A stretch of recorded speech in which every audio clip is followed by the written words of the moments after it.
Gina pitched it as a film, as a 10-hour film.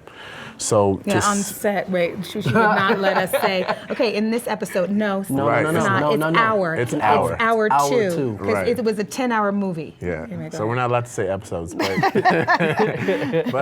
yeah, it was pitched to us as a 10-hour film. I hadn't done a whole lot of television before. My whole thing was in film, you know. So to see it here at Sundance now is really an incredible thing. It's like, you know, we did exactly what we said we were going to do. We were going to make this 10-hour film.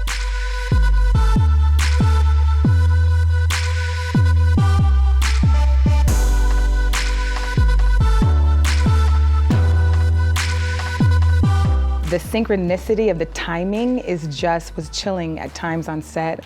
There were days where we literally were in tears from, you know, what had happened in the news the day before with police shootings. It's been a long time coming, even though it's gonna seem like we just like whipped it up because it's so timely. Just reading the first script stood out right off the bat was that it was just extremely, extremely well written. And then character.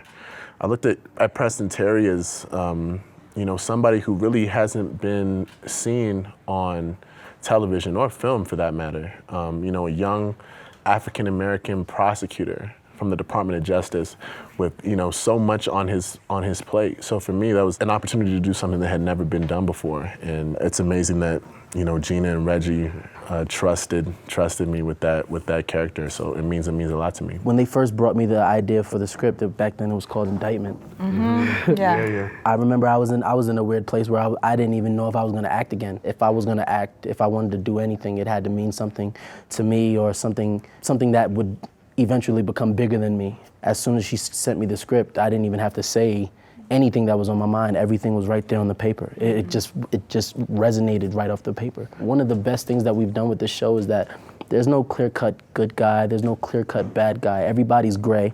Nobody's doing the right thing all the time. There's consequences and repercussions for everything. As a viewer, you get a chance to see things from different perspectives where you're now rooting for somebody that probably in real life you would never root for because in your own bubble, they're deemed a bad guy. It's almost like you're stepping in another person's shoes, and which hopefully creates empathy, which hopefully creates compassion.